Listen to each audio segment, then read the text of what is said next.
on the axis. But oh my gosh, what's different? Well, yeah, it doesn't, this is a quadratic. Could I FOIL that out? Yeah. And would it look like this if I did that? Yeah. But man, when it looks like that, it's an easy problem, right? So what are we gonna do? We're gonna make it look like that. That's exactly right, Chandler. I need it to look like that, so I'm gonna do what it takes to make it look like that. Now, this is important. You need to be able to do this. So here we go. If I want my equation to look like this, I need to somehow get a square, right? Something squared.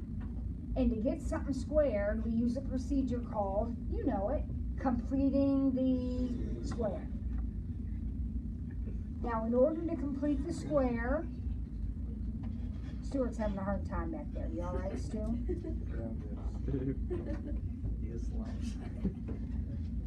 He had a hard weekend.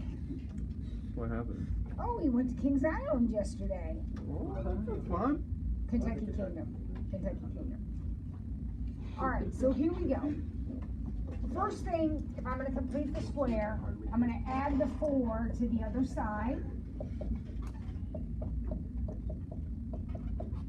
Because when I complete the square, I'm working on an x parentheses, so I need to have just x's over here.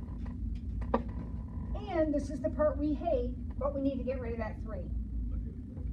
So I'm going to divide everything by 3.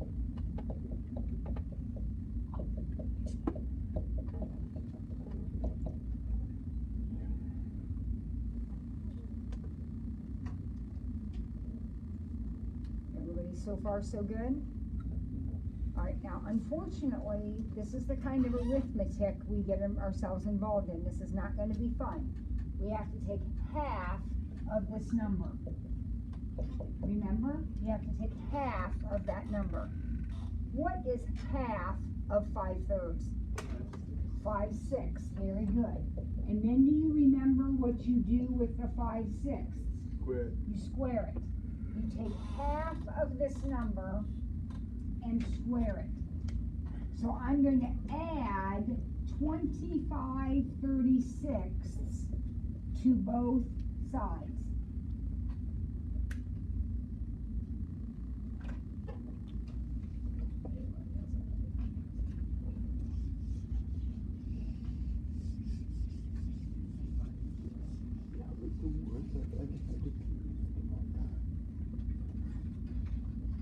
Is that okay with everybody?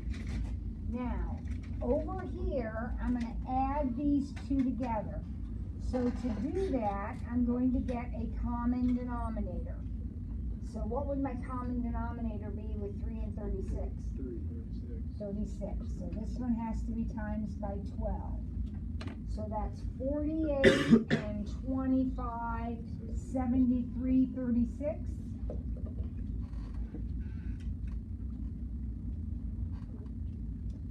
And this should be a perfect square.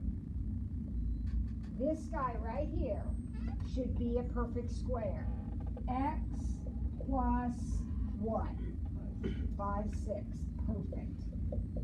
If you FOIL x plus 5/6 times x plus 5/6, this is what you're going to get. X plus 5/6. Now I'm going to subtract the 73 thing back over to the other side.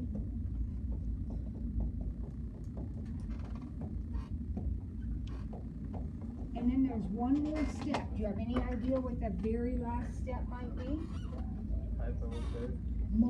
Divide by 1/3, which is the same as multiplying by 3. Now, when you multiply by 3, you multiply the parentheses, but not what's in it, and you multiply this thing.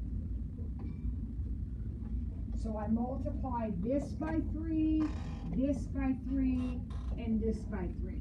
Not what's in the parentheses.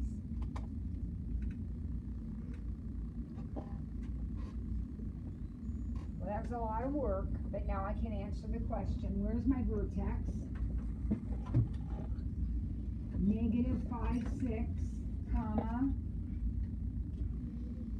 negative 73/12.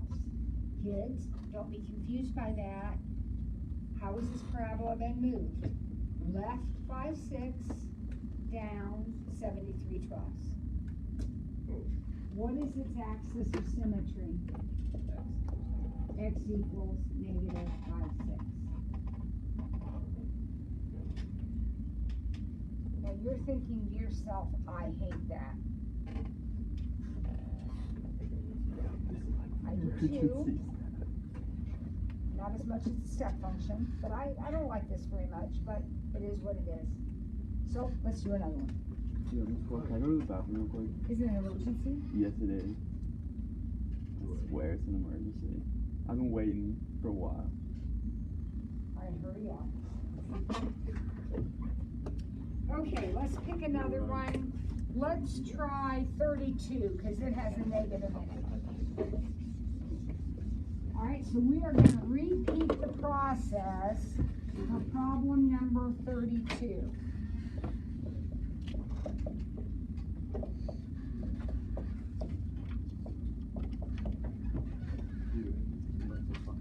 Alright, this is the last one we're going to do. Hang with me here. Let's go. Deep breath. Here we go. Step 1. Think of this as a Y. What's step 1 going to be? Got to move the 4. And what else do we have to do? Divide by negative 2. Negative 2. So I'm dividing everything by negative 2 or multiplying by negative 1/2.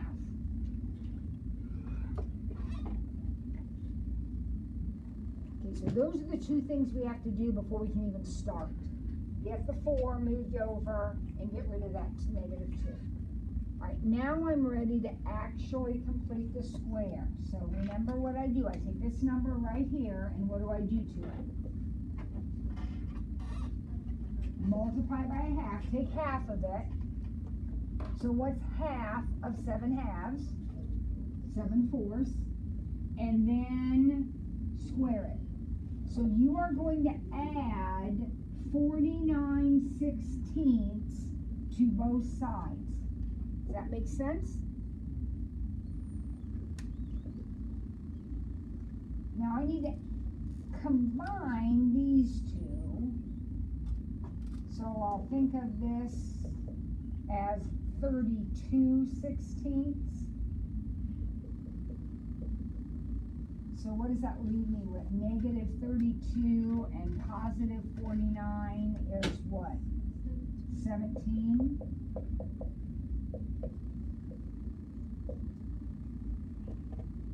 All of this should be a square now.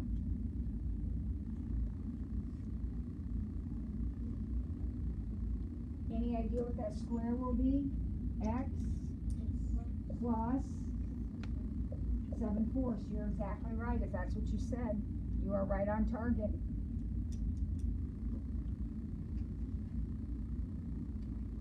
Okay, where do I go from here? We're getting close now. The work's done. Now it's just putting it back in shape.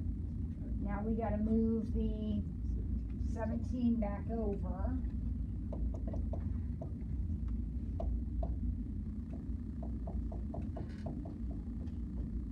It'll be minus 17/16, moving it over.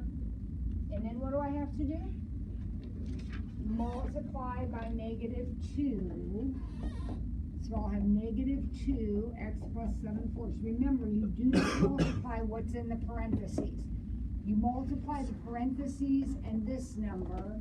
So that would be plus 17/8. I times it by 2, negative.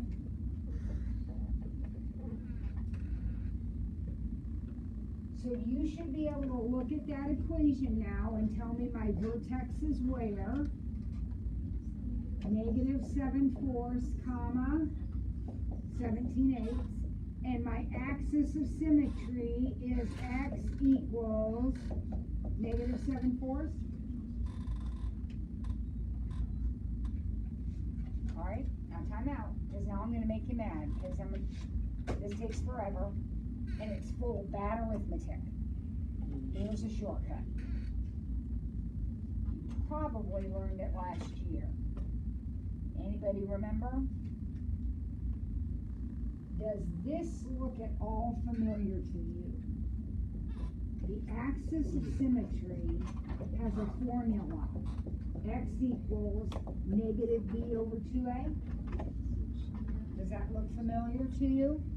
So remember, these directions said find the axis of symmetry.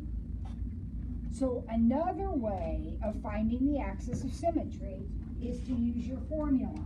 Now, let's go back to this problem that we just did.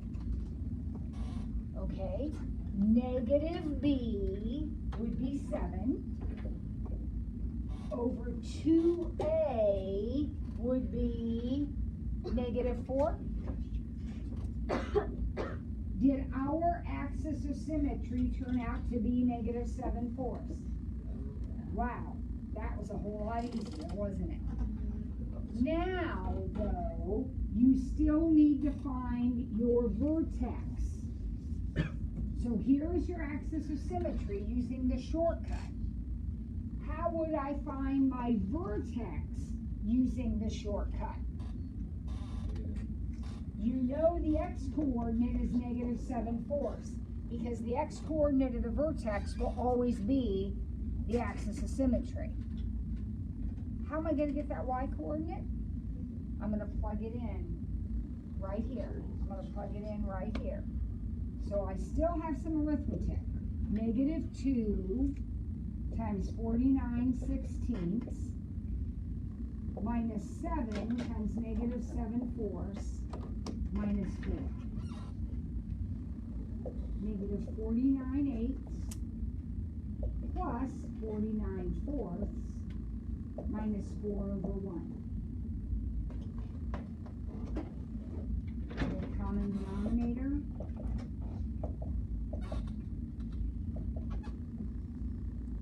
So I have negative 49, positive 98, and negative 32. Hopefully that adds up to 17. That makes 49, yep, 17/8, and there we go.